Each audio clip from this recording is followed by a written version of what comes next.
हमारे साथ बातचीत करने के लिए उत्तर प्रदेश सरकार के मंत्री दिनेश प्रताप सिंह जी हैं। सर, कांग्रेस को 24 साल बाद गांधी परिवार से बाहर निकलकर अध्यक्ष मिल गया है मल्लिकार्जुन खड़गे के रूप में। किस तरह से बीजेपी देखती है और आप देखते हैं? पहली चीज़ तो मैं भारतीय जनता पार्टी का एक छोटा सा कार्यकर्ता हूं। मल्लिकार्जुन खड़गे जी बहुत सीनियर नेता हैं। मैं उनको कांग्रेस का राष्ट्रीय अध्यक्ष चुने जाने पर बधाई देता हूं। लेकिन जैसा आपका सवाल है कि 24 साल बाद गांधी परिवार के इतर कोई राष्ट्रीय अध्यक्ष बना है, मैं कह सकता हूं ये गांधी परिवार से इतर नहीं हो सकता, गांधी परिवार से बदतर जरूर हो सकता है, क्योंकि वो गांधी परिवार के इशारे पर करने वाला काम है, करने वाले लोग हैं। खुद निर्णय नहीं ले सकते हैं, उनको पाबंदी होगी, जो गांधी परिवार कहेगा वही उनको करना होगा। लेकिन सर, कांग्रेस का आरोप यह है कि हमने तो निष्पक्ष चुनाव करा दिया, चुनाव हो गए, दो लोग आपस में चुनाव लड़े, एक जीत के आ गया, लेकिन बीजेपी में तो चुनाव हो ही नहीं रहे। नहीं, मैं इसको कैसे आप कह सकते हैं कि चुनाव कराया गया है?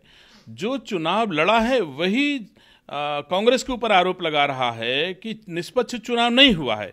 मुझे आरोप लगाने की कोई आवश्यकता नहीं है। स्वयं जो चुनाव लड़े हैं खड़गे जी से, वो खुद कह रहे हैं कि चुनाव निष्पक्ष नहीं हुआ, चुनाव में धांधली हुई, चुनाव में बेईमानी हुई।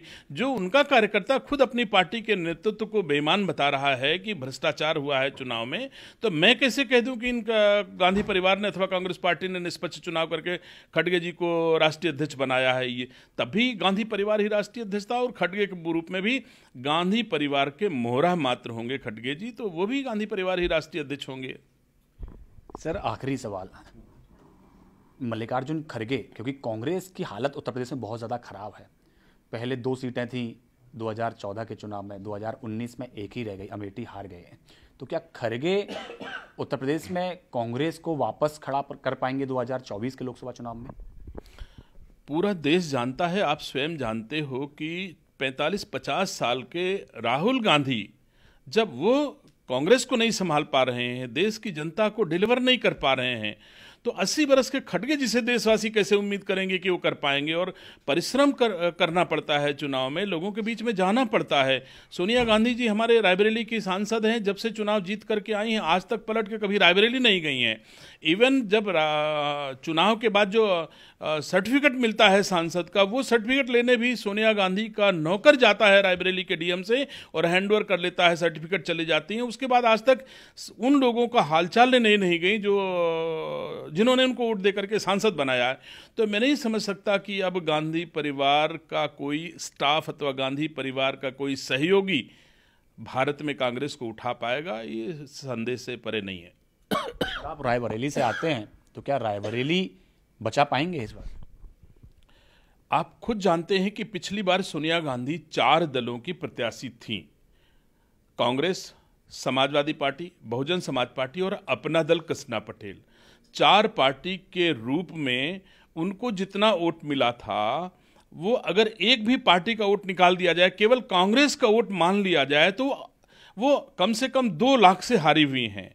मुझे 4.25 लाख वोट सोनिया गांधी के खिलाफ मिला था, और मैं कह सकता हूं कि कम से कम 1.5 लाख वोट समाजवादी पार्टी का होगा और 1 लाख वोट बहुजन समाज पार्टी का होगा और 50,000 वोट अपना दल कृष्णा पटेल का भी होगा। तो इस प्रकार से आप जोड़ेंगे तो लगभग 2.5-3 लाख वोट तो इनका बाहर से मिला हुआ है।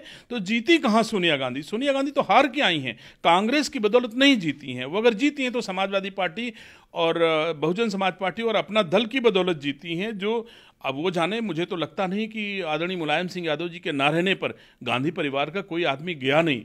तो इस बार अब समाजवादी पार्टी उनका समर्थन करेगी, मुझे अंदाज नहीं है। लेकिन उनके समर्थन के बावजूद अब की सोनिया गांधी को रायबरेली से कोई सांसद नहीं बना सकता, क्योंकि परिणाम शून्य है। आज तक सोनिया गांधी कभी रायबरेली जनपद में चुनाव जीतने के बाद नहीं गई हैं। तो वो लोग जो मतदाता हैं, उनको उम्मीदें होती हैं एक सांसद विधायक चुनने के बाद कि हमारे सुख दुख में हमारा सांसद विधायक आएगा। तो सोनिया गांधी अगर कहती हैं कि मैं बीमार हूं, तो फिर कर्नाटक में वो पदयात्रा में शामिल होती हैं, और रायबरेली के लोगों की जब सेवा करने के, अपने दायित्वों का निर्वहन करने की आवश्यकता होती है तो बीमार हो जाती हैं। तो कैसे हमारे रायबरेली के लोग मान लेंगे कि सोनिया गांधी बीमार हैं? मैं तो कह सकता हूं कि सोनिया गांधी सुविधाभोगी महिला हैं, वो उनसे सामाजिक सेवा का दायित्व अब निर्वहन नहीं हो सकता है। और गांधी परिवार का कोई भी व्यक्ति ऐसा नहीं है जो मेहनत परिश्रम करके देशवासियों को कुछ डिलीवर कर सके। धन्यवाद हमसे बात करने के लिए। कैमरा पर्सन कार्तिक के साथ पवन गौड़, ब्रिगेड टीम। दिल्ली।